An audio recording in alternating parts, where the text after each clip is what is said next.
every single one of your questions. Anything you have. We will stay here all night long, but I have to have order. I'll have no screaming, I'll have no yelling, I'll have no derogatory language. I think all of us, most of us know one another. I think all of us have that kind of respect. So let me just finish. So, we did not have this scheduled. I guess somebody sent out a flyer saying, come to the town board meeting. I'm going to regurgitate some of the things that I said at the last town board meeting, just so you understand where we are in the process and what has taken place. Then, as soon as I finish, I will allow every single person to come up and ask a question. Let me begin with, the town board members and myself have a fiduciary responsibility to all of the taxpayers of the town of Haverstraw. We acquired Letchworth, right now 174 acres, from the state. We did so because we wanted to control the zoning. We wanted to control what was going on up there. If you look at other state surplus land, they've sold directly to developers. We didn't want that to happen, so we purchased the property.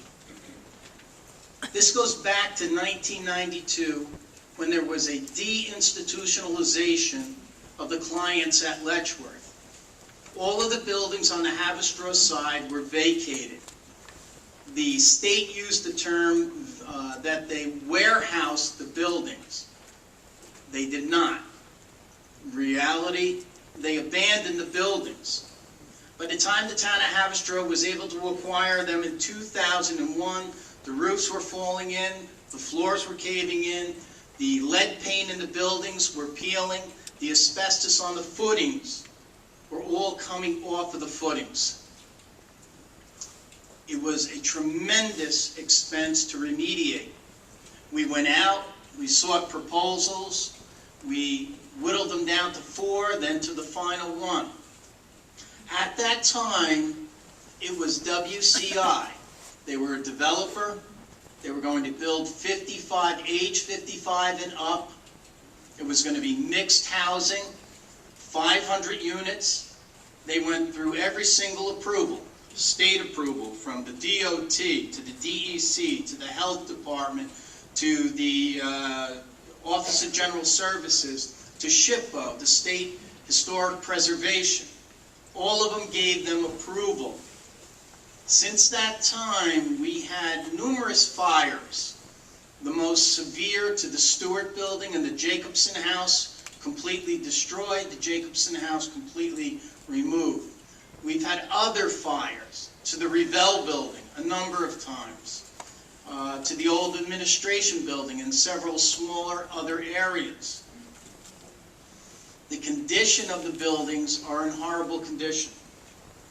They were when we took them over. WCI with the housing bubble got into a very big problem. Then walked in Mr. Icahn. They got into a hostile takeover. Their stock plummeted from $24 and change down to less than $1. They went into bankruptcy. They left the property. We made a few $100,000 because of what they had to put up.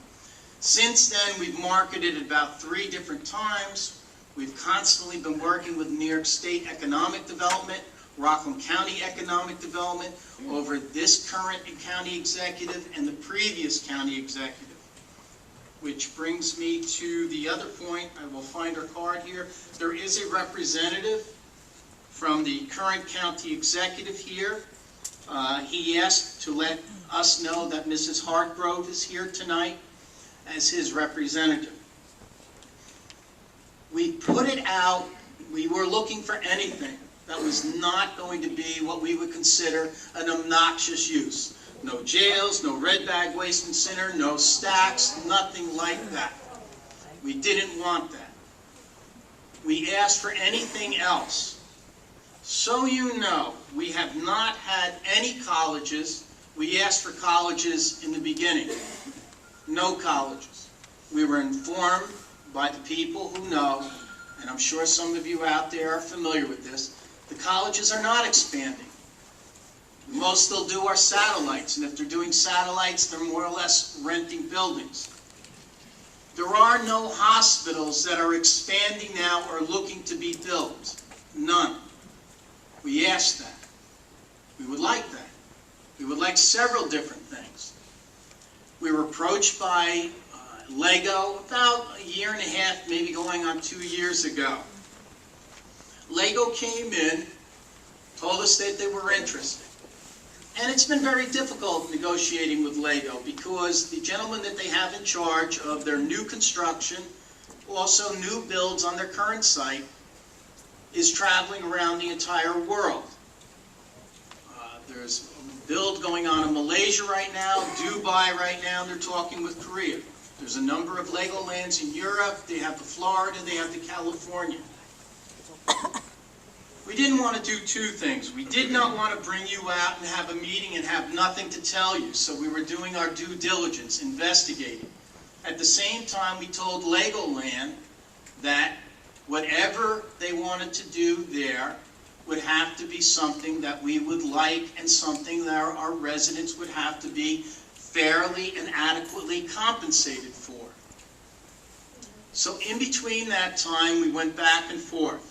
At one time, we walked away from the talks with the Legoland because we didn't feel as though we were receiving what we wanted to do. They came back to us, knocking on our door, offered us a greater compensation package. They've been trying to speak with the school district at the same time, the county at the same time, and the state. So you know, the state is a large part of this. Legoland informed us, and so did the state, that they were looking for somewhere around $50 million in grants and incentives. The state told us they were nowhere near that. So they've been going back and forth with the state at the same time. Now, I've been quoted in the TV a year ago, newspapers a year ago, radio a year ago. And I've said, whenever anybody's come and asked, on behalf of all the board members, the devil's in the details, and until we have the details, we cannot give an answer whether we'll proceed or not. 2 weeks ago, we went down to investigate the Florida site. We did that. This past weekend, we flew out, it's just north of San Diego, to look at the California site. We left very early Friday morning, came back very late Saturday night. We wanted that day because we wanted to see a peak day in Legoland. Legoland Saturday was their big Halloween festival. So you understand what this is about. It's not a Disney size or saturation park. It's a much smaller. It's children, let me finish, please. It's children ages 12 and under. Their targeted child is 7, 8, and 9. In cars and buses. Let me finish now. I'm not going to have that. If I have that, I'm going to have you removed. You will have all the time you want to ask questions. We went, we saw, we asked questions. In Florida, we met with over 15 officials from police, fire, ambulance, water, paramedics, economic people, the elected officials. We did the same in California. We made a point to go out in California to speak with as many residents around the site as possible, which we were able to achieve. Now, we said from the get-go to Legoland that they had to come out and do a presentation to the entire public, not just all of North Rockland, but everyone in Rockland County. And they agreed. We're not at that point yet. We've been trying to get to that point. And we have not signed one single document. There is no commitment. Not one single commitment. So I've heard statements, I've seen Facebook, I've had people call the radio. Not one single commitment. I'm going to say again, we're not going to have a meeting to have a meeting. We're not going to drag you out of your homes, sit here and not be able to tell you anything. So you signed an NDA. No, we did not. And don't come out of order. Wait a second. Sir, come on up here. Take the microphone. No, you have something to say. Come on up here. Tell the people we signed an agreement. 1,200 people petitioning, just the concept. Come on up here. No, you made a statement. Let's go up here. Your statement is that we signed an agreement, a memorandum of understanding. Where is it? You tell me.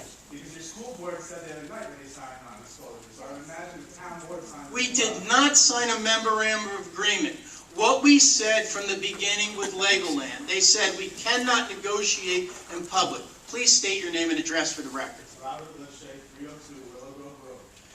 Anytime anybody enters into any negotiations, you do not do it in public. We have no memorandum of agreement. They've asked us to sign a non-binding. But they did ask us that all had to be confidential until they were ready to go public and we were ready to go public. We have no agreement. We have no agreement. We don't. Now, we are going to go out, please, I'm going to let you speak.